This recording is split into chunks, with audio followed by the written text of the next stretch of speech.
morning, Miss. Today we're gonna present the normalization of online film piracy among Indonesian youth. Our group consists of Juan, Jonathan, Iglesias, and Rafi.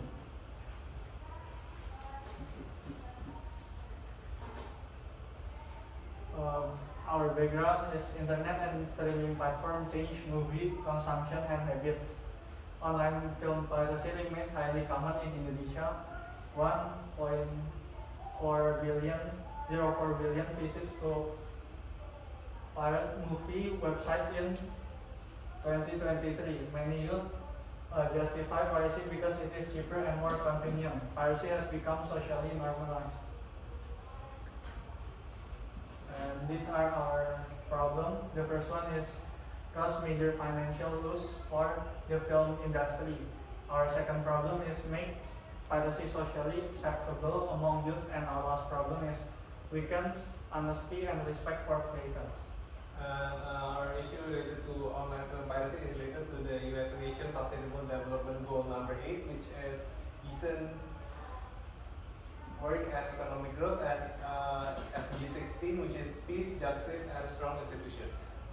And all these are the problems caused by the online piracy. So this is the view from the religious and spiritual aspect.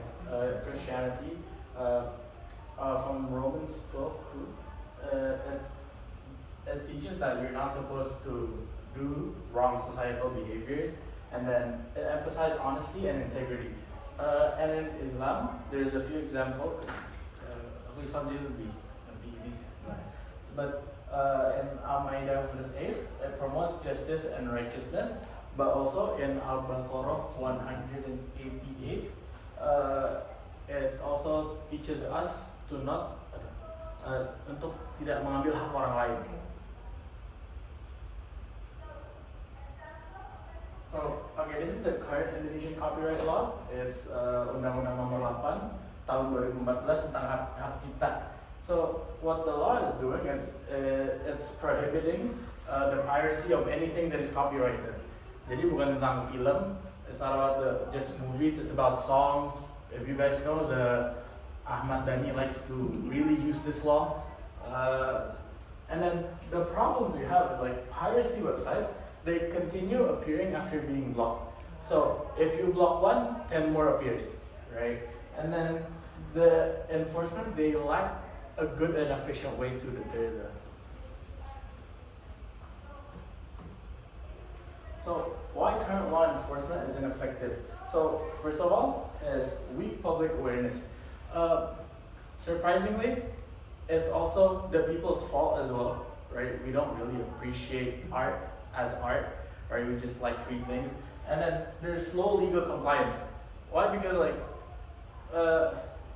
public is a sword with two edges, right? They like following the law, but when the law benefits them, they really like the law, right? Anything that benefits them, they like, right? Even breaking the law in this case, right? And then they normalize piracy, because I can probably promise you more than 70% of the people here probably use an illegal streaming site, right? And then it's harder to control because the site itself, there's so many of them. And then like it's so easy to take and pirate a movie nowadays. And then the technology, they evolve faster, and so in the enforcement, they need to keep up with that technology and keeping up with the rapid expansion of the piracy industry.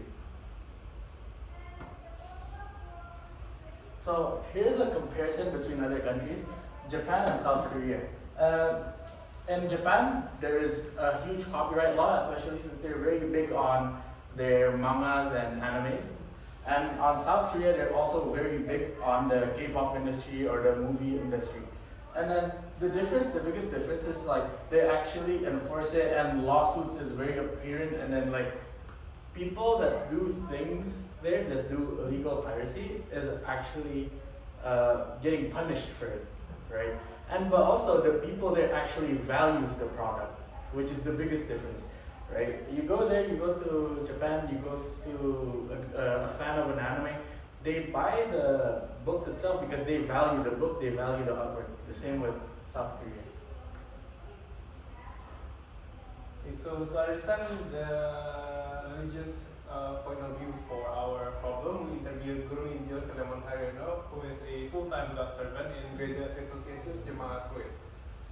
Pak Filemon mentioned that piracy is currently very common, especially among the youth generation, and that piracy is simply morally equivalent to stealing. Although many people does it, by just saying everyone does it is not a valid moral justification. When this action or the online piracy action keeps repeating, it will weaken honesty and integrity. And finally, Pak Filemon mentioned that churches and Christian communities should encourage the youth generation to find other legal alternatives available in Indonesia. Next, to understand our the view from the law perspective, we interviewed Kompol Harun Mafuri, who is a police officer currently within the Corps Brimob. Pak Harun mentioned that piracy is extremely widespread here in Indonesia, and you can almost be certain that everyone has at least once visited a pirated website. One of the main problems related to this is the inconsistent enforcement. Many people believe that online film piracy is something normal or usual, and they believe that there will be very little legal consequences. So this is what causes the relatively low level of public legal awareness.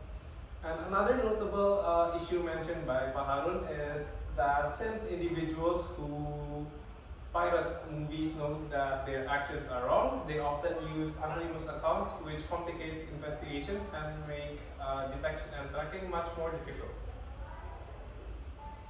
So based on our literature review, public policy analysis, and in the few findings, we propose to revise and improve the current law copyright law implementation here in Indonesia, which is the Undang-Undang Nomor 28 Tahun 2014 tentang hak cipta.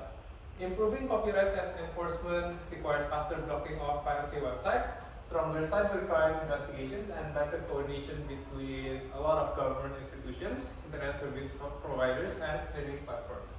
However, stronger enforcement alone is not enough. At the same time, we should also increase the public awareness through education, copyright awareness campaigns, and active involvement from schools and universities. So as Rafi mentioned before, the main issue here in Indonesia on why the level of online film piracy is very high is not because the weak enforcement itself, it's because many people normalize it and think that since everyone does it, I should also does it because it benefits myself.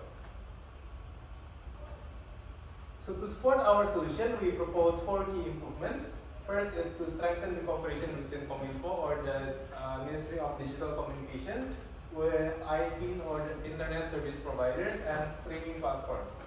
Second, we should also improve digital ethics education in schools, universities, and campaigns, and this is to directly address the currently low level of public legal awareness.